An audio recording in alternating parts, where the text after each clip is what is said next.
రాష్ట్ర ప్రజలందరికీ వైఎస్ఆర్ కాంగ్రెస్ పార్టీ హృదయపూర్వకంగా నమస్కరిస్తూ 2 రోజులుగా ఈ రాష్ట్రంలో చీకటి అలుముకుందనే చెప్పాలి. మహిళల ఆత్మగౌరవానికి చీకటి అలుముకుందని చెప్పొచ్చు. రాధాకృష్ణ గారు మాట్లాడిన మాటలు అత్యంత జిగుప్సాకరమైన మాటలు.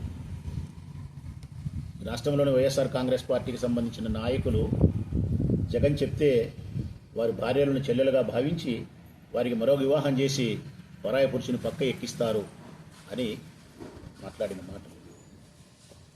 ఇది ఎంత అసహ్యకరమైన మాట, ఎంత జిగుప్సాకరమైన మాట. నా పక్కన నా భార్య ఉంది, ఇంకో 20 మంది నా చెల్లెళ్ళు ఉన్నారు. వీళ్ళ సమక్షంలో నేను ఈ మాటలు మాట్లాడాలంటే కూడా ఇబ్బందికరంగా ఉంటుంది హృదయానికి. ఒక 20 సంవత్సరాలు 30 సంవత్సరాలు దాంపత్య జీవిత ప్రయాణాన్ని కొనసాగించినటువంటి భార్యాభర్తలు, వారి ప్రేమకు ప్రతిరూపంగా జన్మించిన పిల్లలు, జగన్ చెప్పి పిలిస్తే నా భార్యను చెల్లెలుగా భావించంటే నేను చెల్లెలుగా భావిస్తానా?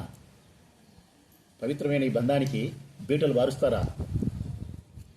కుటుంబ విలువలకు తిలోదకాలు ఇస్తారా?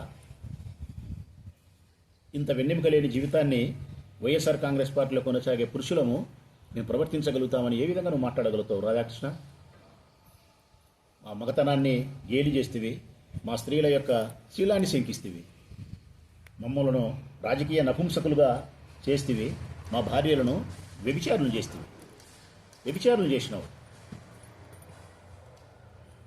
ఇక్కడ కూర్చున్న ప్రతి ఒక్క మహిళ ఒక్కొక్క వైఎస్ఆర్ కాంగ్రెస్ పార్టీ నాయకుని యొక్క భార్యనో చెల్లెలో బిడ్డనో. ఇంతమంది మహిళలను ఇంత పెద్ద వారి శీలాన్ని శంకించే విధంగా, చాలా బాధ పెట్టే విధంగా, మానసికంగా క్షోభకు గురి చేస్తే రాష్ట్రంలో దాదాపు 2 కోట్ల మంది మహిళలు, లేకుంటే మా ఆడవాళ్ళకు సంబంధించిన మాట్లాడిన మాటలు అనుకుంటున్నావు కాదు. ఏ ఆడవాళ్ళను మాట్లాడినా పరాయి ఆడవాళ్ళు కూడా చాలా సీరియస్గా కోపగించుకుంటారు.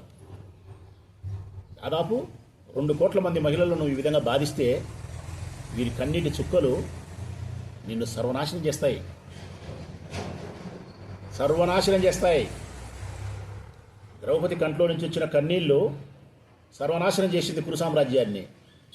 సీతమ్మ కళ్ళల్లోంచి వచ్చిన కన్నీటి చుక్క లంకా దహనం చేసింది. రావణంతటి గొప్ప శక్తిశాలిని, అంతటి పాండిత్యం కలిగిన పండితుణ్ణి మరణం. నువ్వెంత, నీ బతికెంత?